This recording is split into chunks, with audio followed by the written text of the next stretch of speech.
తెలంగాణలో ప్రభుత్వం ఏర్పడి 3 నెలలు దాటి 4వ నెల నడుస్తూ ఉంది.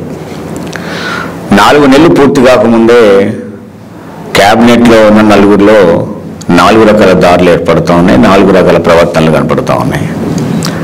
అంటే ప్రారంభమై కాకముందే ఈ క్యాబినెట్లో ఎందుకు భిన్నాభిప్రాయాలు వస్తూ ఉన్నాయి, ఎందుకు ఈ కన్ఫ్యూజన్ వస్తూ ఉంది, సరైన ప్లాన్ లేకపోవడమా, లేదు ఒకరి మీద ఒకరికి నమ్మకం లేకపోవడమా, లేదు ముఖ్యమంత్రి మీద క్యాబినెట్కి నమ్మకం లేకపోవడమా, క్యాబినెట్లో ఉన్న మంత్రుల మీద ముఖ్యమంత్రికి నమ్మకం లేకపోవడమా, మంత్రుల్లో ఒకరి మీద ఒకరికి నమ్మకం లేకపోవడం. బట్ ఏదైనా సరే క్యాబినెట్ మాత్రం అపనమ్మకంతోనే నడుస్తూ ఉన్నది, అసంతృప్తులనే నడుస్తూ ఉన్నది.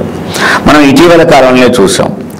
అంటే గతంలో ఎన్నికలకు ముందు చేరికలలో అలా ఇలా వచ్చినప్పుడు ఒకరి మీద ఒకరు ఈ ముఖ్యమంత్రి మంచోడు కాదు, ముఖ్యమంత్రి దొంగ అని రాజగోపాల్ రెడ్డి మాట్లాడినా, లేదు రాజగోపాల్ రెడ్డిని భయంకరంగా మునుగోడు ఎన్నికలలో రేవంత్ రెడ్డి తిట్టినా, అవన్నీ ఎన్నికలకు ముందు. ఈ ఎన్నికల తర్వాత కూడా ఆ అసంతృప్తులు కొనసాగుతున్నాయా, అవన్నీ సమసిపోయి ప్రభుత్వాన్ని నడిపే ప్రయత్నం జరుగుతూ ఉందా, అది కనుక ప్రయత్నం జరిగితే ఈ అసంతృప్తులు ఎందుకు వస్తున్నాయి అనేది కీలకమైన పాయింట్. ఒక ఎగ్జాంపుల్ మనం ఫస్ట్ తీసుకుంటే అద్దంకి దయాకర్ ఉద్యమకారుడే కాదు, కాంగ్రెస్లో కూడా ప్రముఖ లీడర్గానే ఉన్నాడు. రేవంత్ రెడ్డి ముఖ్యమంత్రి కాకముందు ముఖ్యమంత్రి అయినకు కూడా ఆశీస్సులు ఉన్నాయి. మరి ఎందుకని అద్దంకి దయాకర్ పూర్తి వెనకబడుతున్నాడంటే ఆ జిల్లాలో ఉన్న ప్రముఖ నాయకత్వం ఆయన రాకుండా చేస్తూ ఉందని, అడ్డుకుంటుందని, ఆ అడ్డుపట్టడం వల్ల అతనికి ఏం రాకుండా పోతుందని. ఎమ్మెల్యే ఎన్నికలప్పుడు ఏమి రాలేదు, లేదు ఇప్పుడు ఎంపీ ఎన్నికలలో అవకాశం ఇవ్వలేదు, పోనీ ఎమ్మెల్సీ ఎన్నికలలో అవకాశం ఇవ్వలేదు. అంటే భవిష్యత్తులోనైనా ఆ నాయకులు అడ్డుపడుతున్నప్పుడు ఈ దయాకర్కి ఏమైనా వస్తుందా రాదా అనే ఒక సందిగ్ధం ఉన్నమాట వాస్తవం.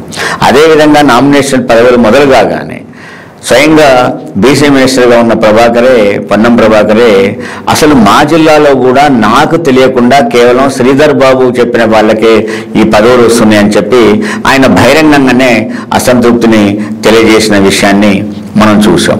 ఇటీవల కాలంలో క్యాబినెట్ల నుంచి ఒక మినిస్టరు అసంతృప్తులు లేచి వెళ్ళిపోయిందని, అదేవిధంగా ఒకరికొకరికి పడకుండా మాట్లాడుతున్నారని, అన్నిటికంటే ప్లాన్ లేకపోవడం, వ్యూహం లేకపోవడం వల్ల ఈ సంక్షేమ పథకాల మీద తలా ఒక మాట మాట్లాడడం ప్రజలలో ఒక అనుమానం రేకెత్తిస్తూ ఉంది. మేమెప్పుడు అన్నాం, మేము రైతు రుణమాఫీ చేస్తామని ఎప్పుడు అన్నాం, లేదా రైతు బంధు 15,000 ఇస్తామని ఎప్పుడు అన్నాం, అది తల ఒక మాట వస్తుంది. ఇచ్చేస్తాం, ఎన్నికలు అయిపోగానే ఇచ్చేస్తాం 100 రోజుల్లోనే ఇచ్చేస్తాం. ఇంకొక ఆయన మేమెప్పుడు అన్నాం అది అంత ఇస్తామని లేదే. ఇవి రకరకాలుగా ఒకటి ప్రతి ఒక్కరికి కూడా ఇప్పుడు బీసీ డిక్లరేషన్ ఉన్నది. బీసీ డిక్లరేషన్ కామారెడ్డిలో చేసినప్పుడు భయంకరంగా హామీలు ఇచ్చారు. ఆ హామీలు ఇప్పుడు ఏంటి 100 రోజులు అని టైం పెట్టి కూడా హామీలు ఇచ్చారు. ఆ హామీలు ఇప్పుడు ఏం కనపడడం లేదు. ఇక్కడ స్వయంగా ప్రియాంక గాంధీ ప్రకటించిపోయిన పథకాన్ని కూడా ఇక్కడ మేము అనలేదు అన్నారు.